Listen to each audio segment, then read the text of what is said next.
그런데 그분이 한번 말씀을 전하면 많은 사람들이 그 말씀의 은혜를 받고 그의 삶이 변화되는 놀라운 역사가 나타났죠. 근데 이 무디 목사님이 이렇게 설교를 대단히 잘해서 많은 사람들이 은혜를 받았느냐? 그렇진 않아요. 무디 목사님이 말씀을 전하기 전에 미리 한 시간 전부터 찬양으로 인도하는 무디 목사님 동생이 있어요. 생키라고 하는. 그분이 찬양을 한 시간 정도 함께 성도들과 함께 찬양을 부르면서 그 찬양을 통해 마음의 문을 활짝 열게 합니다. 그러면 성도들이 그 찬양을 통해서 많은 은혜를 받아요. 그리고 마음의 문이 그 강팍했던 분들이 하나하나 무너지기 시작하면서 찬양을 통해서 마음이 부드러워진 밭처럼 마음이 만들어져요. 그러한 심령의 상태에 놓였을 때에 이 무디 목사님이 말씀을 탁 던지면 그 말씀이 마치 기다렸다는 듯이 꽃이 피는 것처럼 마음의 꽃이 활짝 펴서 은혜가 그들의 심령 속에 내리는 것을 볼 수 있어요. 이것이 찬양의 힘입니다. 바로 예배 중에 찬양을 부르는 이 찬양이 우리의 심령을 부드럽게 만들고 그 찬양을 통해서 내 마음이 여호와의 임재를 경험하는 그런 놀라운 그런 시간이 찬양을 통해서 이루어지는 줄 믿습니다. 그래서 예배 중에 이 찬양이라고 하는 것은 대단한 힘을 가지고 있어요. 그래서 우리 성도들 속에 이 찬양을 잃어버리면 우리가 영적인 그런 힘 가운데 하나를 잃어버린 것 같아요. 그래서 성도들의 삶 속에 늘 찬양이 나의 삶 속에 하나가 될 때에 우리의 신앙의 힘이 그 찬양을 통해서 새롭게 얻어지는 줄 믿습니다. 대중 가수를 이렇게 좋아하는 사람들, 요새는 팬덤이라고 하죠. 팬덤. 그래서 어떤 가수가 있다면 그 가수를 쫓아다니는 사람이 있어요. 특별히 트로트 가수를 좋아하는 60대, 70대, 심지어는 80대 할머니들까지 있다고 그래요. 물론 40, 50대도 많이 있고. 그런데 그분들이 이렇게 나이가 들면서 이렇게 트로트 대중 가수를 쫓아다니는 이유가 뭐냐 하니까 그들이 부르는 찬양이 자신들에게 위로가 되고 용기가 되고 때로는 쉼을 주는 그런 찬양이 된다는 거예요. 그래서 그분들이 그 팬클럽에 가입을 하고 그들이 파는 물건까지 다 구입하면서 전국 방방곡곡에 콘서트를 쫓아다니기도 하는 것을 봅니다. 세중의 가요도 이렇게 사람들의 마음에 위로를 주고 힘을 준다는데 우리가 이 영성 있는 정말 영감 있는 이 찬양이 얼마나 우리에게 힘이 되고 얼마나 우리에게 위로가 되고 얼마나 우리에게 큰 능력이 되겠습니까? 이 찬양이 여러분의 삶 속에 늘 함께하는 축복이 있기를 바랍니다. 그런 의미에서 오늘 찬양대가 오늘 찬양을 부르는 이 찬양이야말로 오늘 하나님이 기뻐 받으시고 영광을 받으실 줄 믿습니다. 그래서 찬양은 제일 먼저 하나님께 영광을 돌리는 거예요. 그래서 세상 사람들에게 찬양을 하는 것이 아니라 하나님께 영광을 돌리는 것이 찬양이에요. 그래서 여러분들이 찬양을 통해서 하나님께 영광을 돌리는 그러한 삶이 되어지기를 주의 이름으로 축원합니다. 오늘 시편 이 47편은 고라 자손의 시라고 이렇게 기록이 되어져 있어요. 이 고라 자손은 여러분이 잘 아는 것처럼 네이지파예요. 네이지파. 그런데 네이지파 중에서 성막에서 수종드는 일을 맡은 사람이었어요.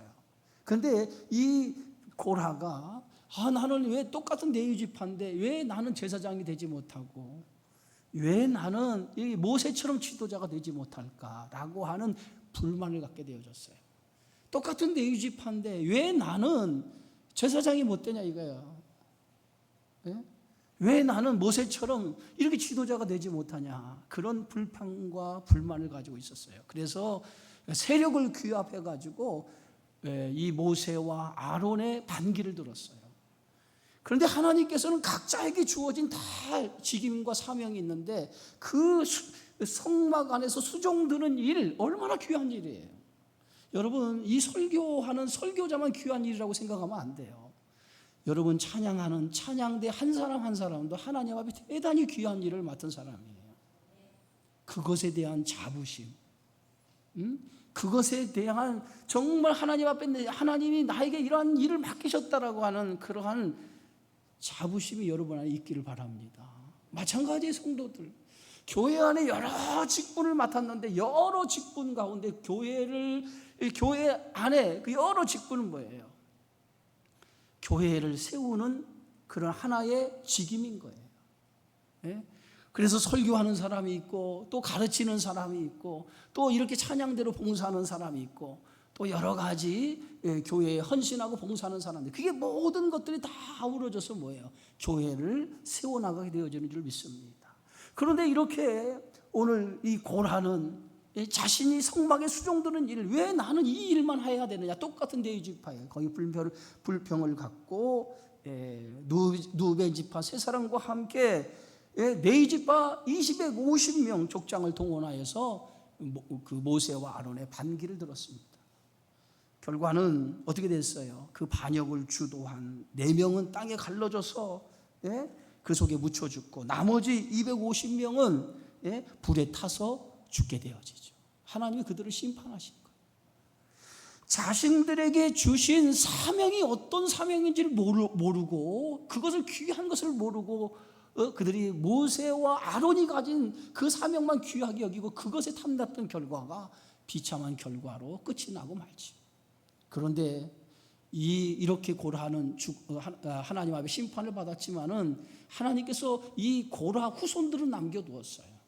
그래서 그 고라의 후손들이 나중에 뭐냐? 하나님 성전에서 하나님 앞에 봉사하는, 성가대로 봉사하는 직임을 맡은, 여러 하나님의 성전을 위해서 봉사하는 직임을 맡은 사람들로 쓰임을 받게 되어졌다는 거예요. 그래서 이 고라 자손의 시라고 하는 것은 고라 자손이 하나님의 은혜를 받고 그들이 성전에서 노래 부르는, 하나님을 찬양하는 그 찬양의 시로 오늘 고라 자손이 지은 시가 시편 47편입니다. 그런데 이 시편 47편은 언제 이 시편 47편을 낭독하느냐? 새해 첫날입니다. 새해 첫날은 이스라엘의 나팔절이라고 하죠. 그래서 새해 첫날이 되면 나팔이 울려요. 나팔절, 새해 첫날이 시작되는 그날에 이 시편 47편을 성전에서 7번 큰 소리로 낭독을 합니다. 낭독을 한 이후에 나팔이 울리기 시작해요. 새해가 시작이 되었다는 거예요. 근데 새해가 시작되는 그 시작점에 어떻게 그들이 이 시편 47편을 낭독하면서 말하고 있습니까? 너희 만민들아 손바닥을 치고 즐거운 소리로 하나님께 외칠지어다. 하나님을 찬양하면서 한 해가 시작이 되는 거예요. 또 이 시편 47편은 언제 이 시편 47편을 부르느냐? 오늘 예수 그리스도의 승천일, 승천주일이라고 하죠. 그리스도께서 이 땅에 계시다가 하늘로 승천하시는 그날을 기념하여서 초대교회는 승천주일을 지켰어요. 그때 승천주일이 되면은 시편 47편, 이 47편의 시를 온 성도들이 함께 낭독하며 예수 그리스도의 승천을 기념하는 그러한 의식을 갖게 되어졌던 것을 봅니다. 그것이 뭐냐? 오늘 5절 이후에요. 하나님께 즐거운 함성 중에 올라가시며 여호와께서 나팔 소리 중에 올라가시도다. 찬송하라, 하나님을 찬송하라, 우리 왕을 찬송하라 하면서 예수 그리스도가 만왕의 왕으로서 이 땅에 오셔서 그 만왕의 왕이신 예수 그리스도가 하늘로 승천하셨다라고 하는 것을 기념하는 그 기념일에 이 시편 47편을 온 이스라엘 백성이 낭독하는 것을 보게 되어집니다. 이처럼 하나님을 찬송하는 일에 있어서 어떻게 찬송해야 됩니까? 오늘 1절에 우리에게 가르쳐주고 있어요. 너희 만민들아 손바닥을 치고 즐거운 소리로 하나님께 외칠지어다 그랬어요. 손바닥을 치고 온 몸과 온 악기를 다 동원해서, 우리의 목소리와 우리의 악기 있는 것 다 동원해서 하나님을 찬양을 하는 거예요. 그래서 찬양은 우리의 목소리로만 찬양하는 게 아니에요. 우리의 가지고 있는 모든 악기를 다 동원해서 우리가 하나님 앞에 찬양을 올려드려야 된다는 거예요. 그것이 하나님께 영광을 돌리는 찬양이라는 거예요. 또 이 시편 47편은 또 어떤 배경을 가지고 있습니까? 다윗이 법궤를 다윗성으로 옮길 때에 얼마나 기뻤던지 다윗이 이 한 나라의 군주 왕인데도 불구하고 그의 체면을 버리고 다윗 성으로 법궤가 들어가는 것을 보고 너무 기뻐서 기뻐 뛰며 춤추며 즐거워했어요. 그런데 이것을 다윗의 아내 사울의 딸이죠, 미갈이, 그 다윗이 다윗성에 법궤가 들어오는 것을 창문에서 들어오는 것을 보면서 창문에서 다윗이 법궤가 들어오는 것을 보고 즐겁게 막 춤을 추고 기뻐하는 모습을 봤어요. 그때에 이 미갈이 창에서 내려보다가 한 나라의 군주가 저렇게 채신머리 없이 저럴 수가 있느냐, 왕이 위엄을 가져야지 위엄도 없이 저렇게 춤을 추고 백성 앞에 저렇게 옷을 벗어던지며 춤을 출 수 있느냐 하면서 그 창가에서 다윗이 채신머리 없다고 다윗을 업신여겼어요. 그런데 그 결과 미갈이 어떻게 됐습니까? 평생 자식이 없는 그러한 하나님 앞에 심판을 받는 자가 되고 말았어요. 여러분, 하나님 앞에 찬양하는 거, 우리가 사람 앞에 찬양하는 거 아니잖아요. 하나님 앞에 찬양하는 그 찬양에는 부끄러움이 있을 수 없어요. 우리가 올려드리는 잘하고 못하고가 중요하지 않아요. 우리가 가진 모든 것을 동원해서 하나님을 찬양하는 거, 그 찬양할 때 하나님이 기뻐하시고 그 찬양을 통해서 하나님이 영광을 받으시는 줄 믿습니다. 그래서 하나님은 어떤 분이에요? 찬양 중에 거하시는 분이에요. 믿으십니까? 그래서 오늘 시편 150편에 호흡이 있는 자마다 여호와께 찬양할지어다. 호흡이 있는 동안 모든 사람, 호흡이 있는 모든 사람은 여호와께 찬양을 하는 거예요. 왜? 찬양 중에 거하시는 분이기 때문에 하나님을 찬양해야 될 줄 믿습니다. 그런데 이 찬양을 부르게 되어지면 어떤 역사가 일어나냐? 하나님의 놀라운 역사가 나타난다는 거예요. 그게 찬양을 통해서 나타나는 역사예요. 찬양을 통해서 우리가 찬양을 부르게 되면 그 찬양을 통해서 내가 그 찬양을 통해서 은혜를 입기도 하지만 찬양 속에서 놀라운 하나님의 역사, 하나님의 기적이 나타난다는 거예요. 그것이 성경의 여러 곳에서 우리에게 증명하고 있어요. 기드온이 미디안 13만 5천 명의 대군과 싸울 때에 300명의 용사를 가지고 13만 5천이라는 대군과 싸웠어요.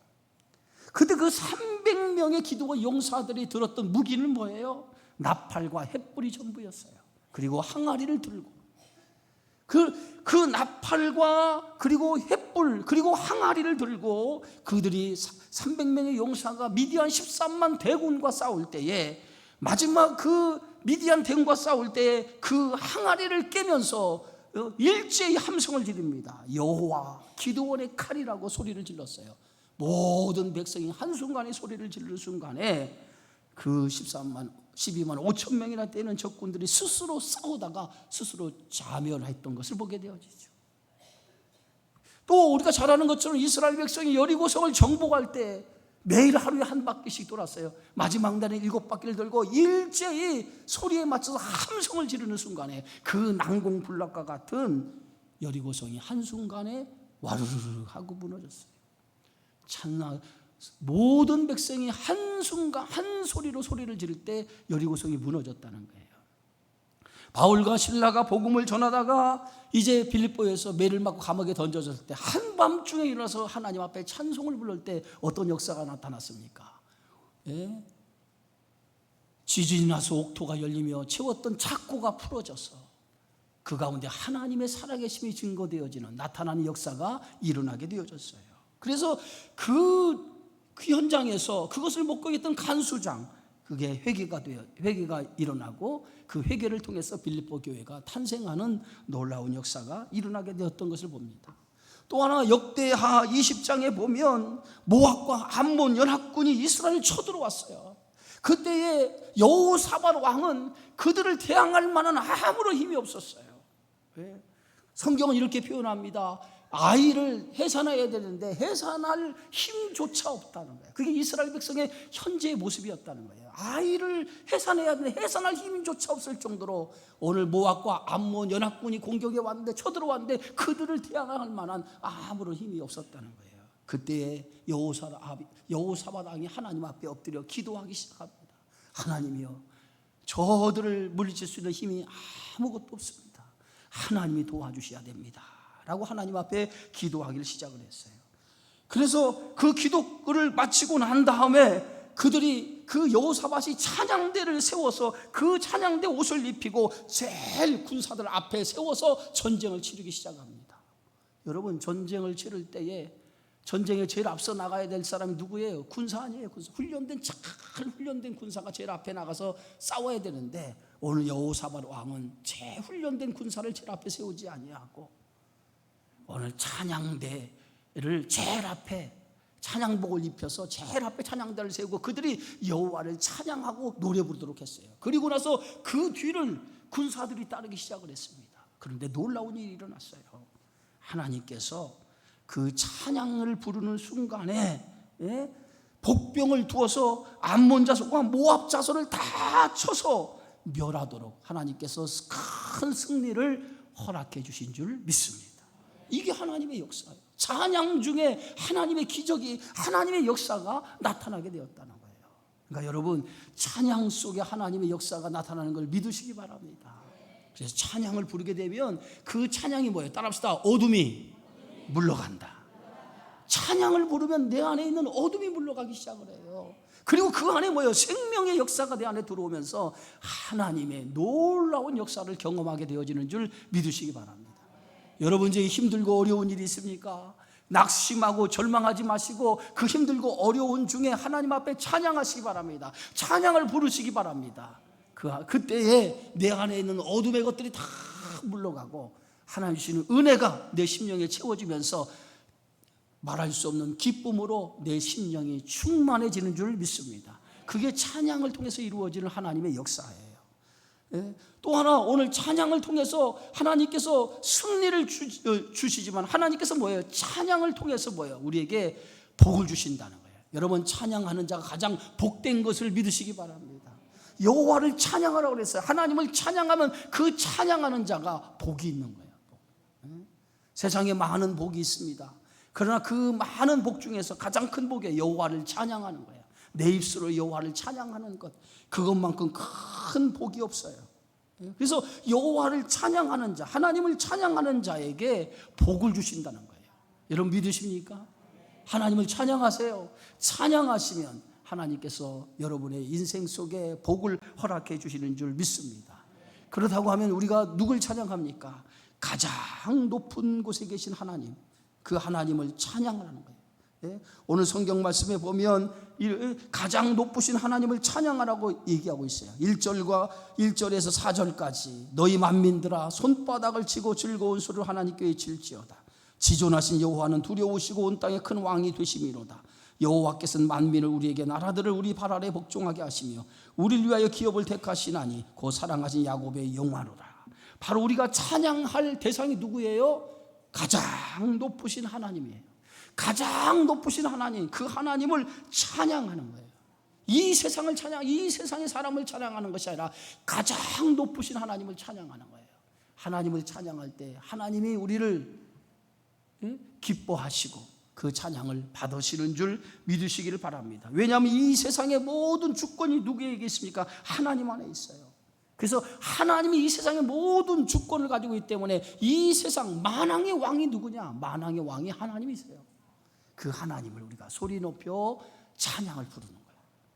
그래서 찬양을 통해서 하나님을 기쁘게 하시고 그 찬양을 통해서 우리가 그 찬양을 부르는 자가 복이 있음을 믿고 여러분, 찬양하는 삶을 통해서 하나님께 영광을 돌려드리기를 주의 이름으로 축원합니다. 특별히 오늘 이렇게 찬양대 사역을 맡았던 여러분들, 얼마나 귀한 일인지 여러분 감사하게 생각하세요. 감사하게 생각하시기 바랍니다. 그리고 또 우리 성도들은 이 찬양대 주일 예배를 통해서 찬양을 부르는 우리 성도들에게 감사하는 마음을 가져야 돼요. 왜냐하면 이 찬양대가 수고와 애씀을 통해서 우리에게 이 찬양을 불러줌을 통해서 우리의 마음을 하나님께 향하도록 만들어주는 그러한 일들을 우리 찬양대가 하기 때문에 오늘 이들의 수고와 이들의 헌신과 애씀에 대해서 우리는 감사하면서 우리 성도들이 함께 하나님 앞에 늘 즐거운 마음으로 찬양을 올려드리는 그러한 마음으로 살아가기를 바라겠습니다. 특성 또 있죠? 제 설교는 이걸로 마치겠습니다. 기도합니다. 하나님 은혜